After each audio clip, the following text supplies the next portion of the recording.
The chairman of the Water Consumers Committee, Dr. Howard Bridgman, says the 7% increase is less than he had expected, but he says it doesn't change what he claims is an unfair system of water rating.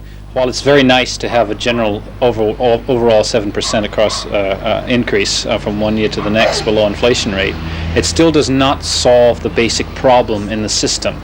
The basic problem in the system is inequities across the entire community based on land valuation, because many people who have similar incomes are living in different areas of land valuation and therefore are paying very much different water rates.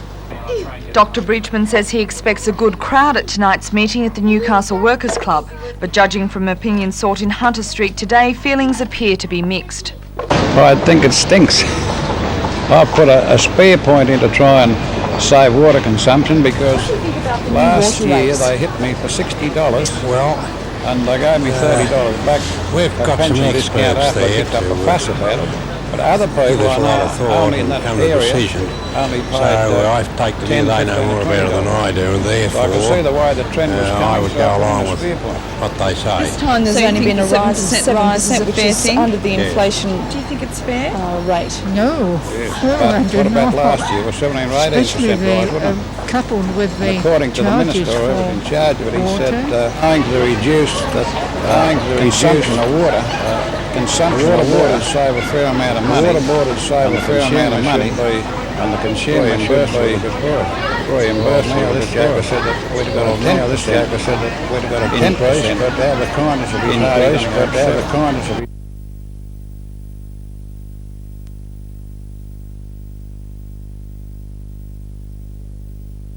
only water we use, the wife and I's in the house. I can use as much as I like.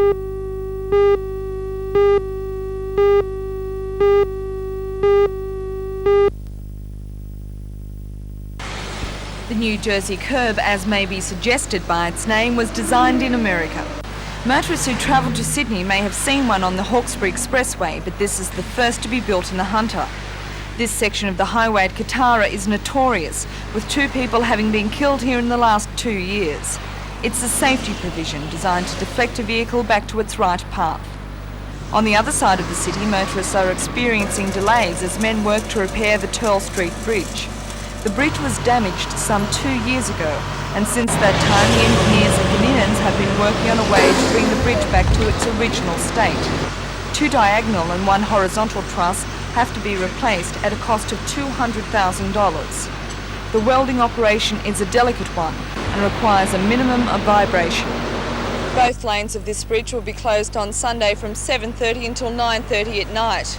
Then one lane will be closed the following week, and it's hoped all the repairs will be done by the long weekend.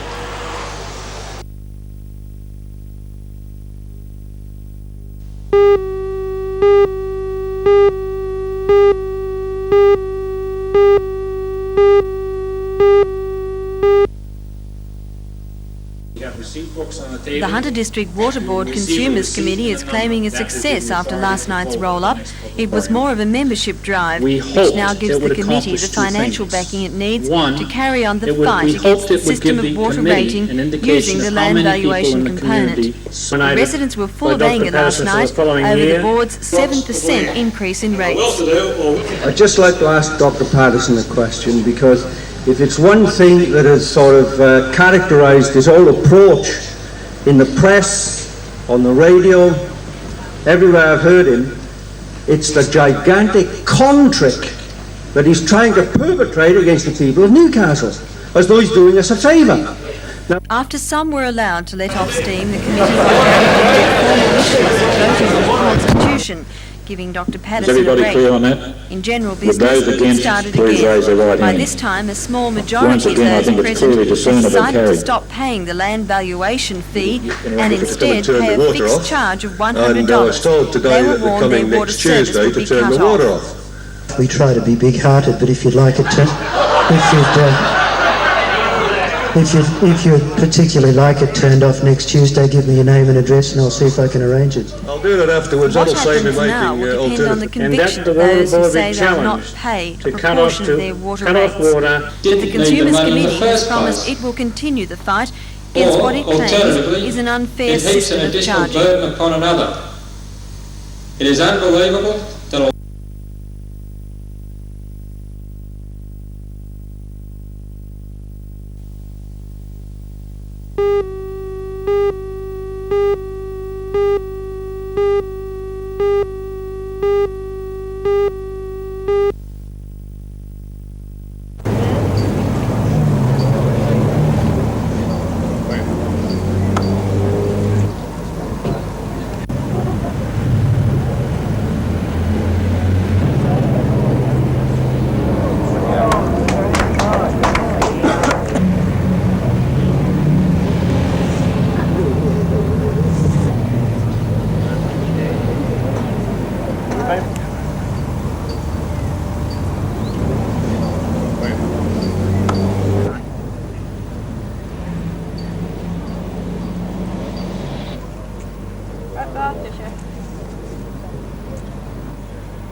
The robbery happened at about 10 to 3 at the National Australia Bank in Beaumont Street, Hamilton.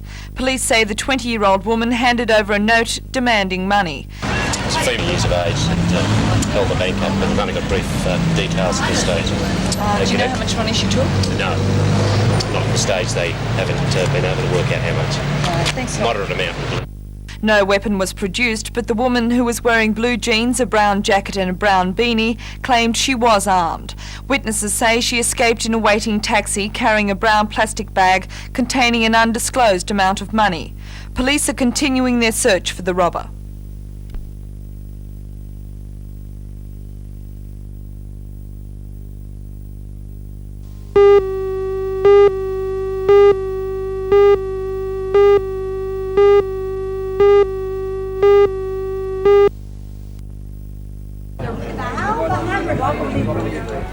Many people gathered to pay tribute to a young lady who has totally dedicated herself to swimming since becoming disabled in 1980. In 1981 she smashed world records and Australian records, but in 1982 at the Fespic Games in Hong Kong she really came to the fore.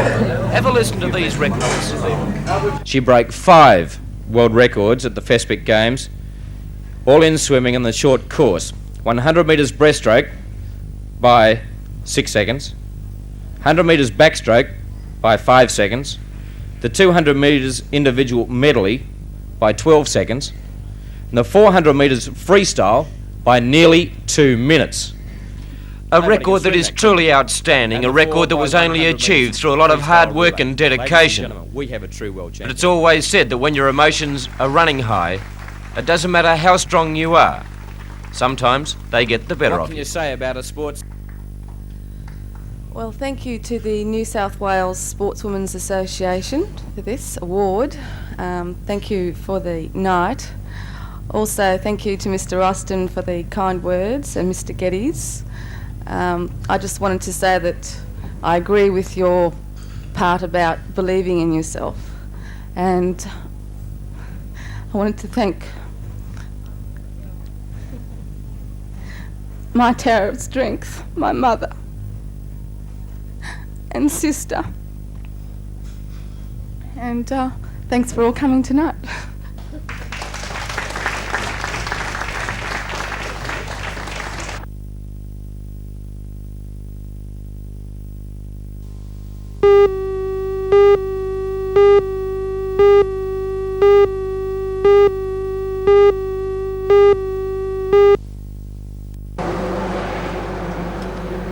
The delegates at today's conference will go on to represent the region at the state meeting to be held in September at Dubbo. According to a Hospitals Association spokesman, that meeting will deal with the changing role of hospitals in society, a topic that was also high on today's agenda. Delegates were told that there is a trend towards community-based healthcare, a trend that was accelerated with the release of the Richmond Report, which recommends a movement away from institutional care for the mentally disabled. The region's hospital boards agree with those recommendations, but are opposed to another new concept, that of district health boards. They believe that traditional hospital boards are the cheapest and most effective means of health administration.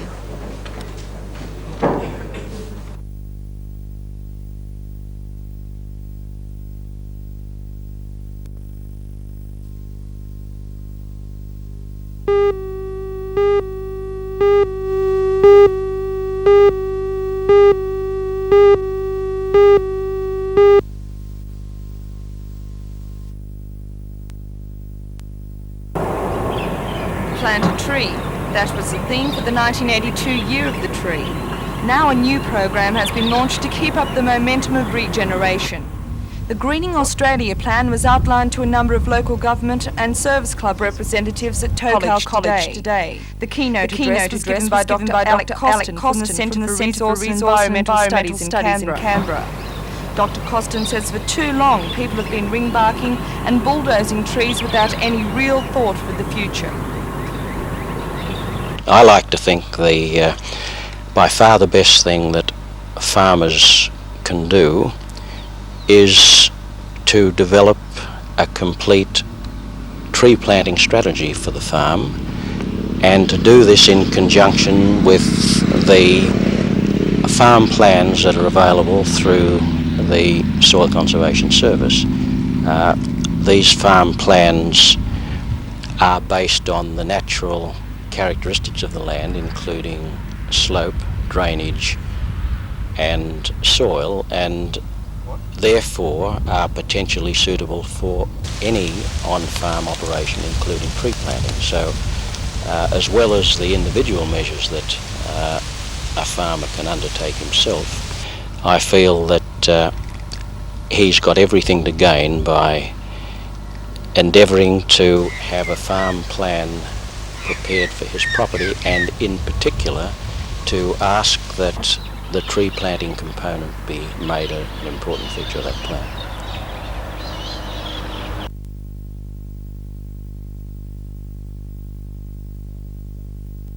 Well, I think the councils can do many things.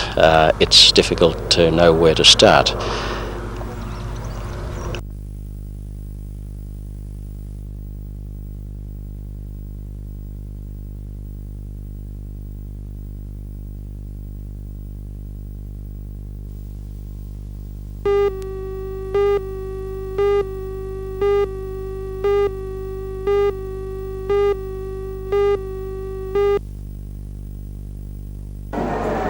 Murals, chromework, velvet interiors, bars and TVs. Put it all together and you create one of these custom-made panel vans.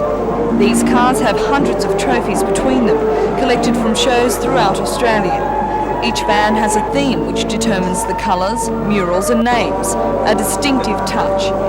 There's up to $50,000 worth of extras, but organiser of the display, Mr. Don Roach, says it's all worth it. This is a collection of Australia's top vans here, and they come from Sydney area and the Newcastle district. So really they're works of art? They are works of art. Some of the murals are done by the leading artists in Sydney area, and some have even come down from Queensland to do some of the murals. And there's thousands of man-hours goes into cleaning these vehicles in preparation for shows, and to put the lights and different things on. You can clean for hours and drive down to Victoria, and you get out and you've got to start cleaning all over again.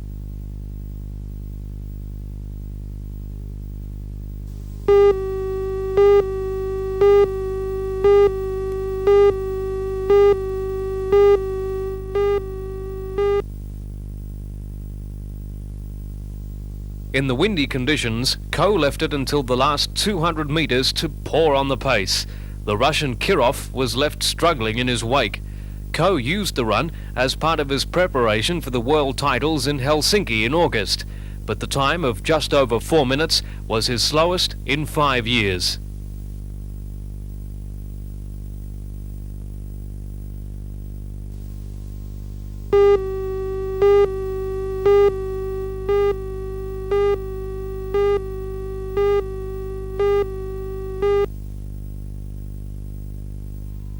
Jack Seddon died in August last year. He was one of the first people to be honoured with life membership of the ALP. At today's memorial presentation, the Minister for Transport and Member for Shortland, Peter Morris, told the family and friends of Jack's tireless community efforts, which included a period as Vice Chairman of the Royal Newcastle Hospital Board of Directors. Jack was also a keen member of the Adamstown Bowling Club. Mr. Richard Face, the member for Charlestown, spoke of Jack Seddon's 50-year membership of the Amalgamated Engineers Union and the turbulent industrial period of the 50s that he saw. Jack was either president or secretary of the Shortland Federal Electorate Council from its inception in 1949 until his retirement last year. Peter Morris presented a clock and plaque to the City Council, which will hang in the Adamstown Library. Jack's widow Alice spoke to today's gathering. I could not wish for the clock to be in anywhere else but in this library. I come here regularly, so I will always see this clock, and I will always see it as a tribute to a very fine man.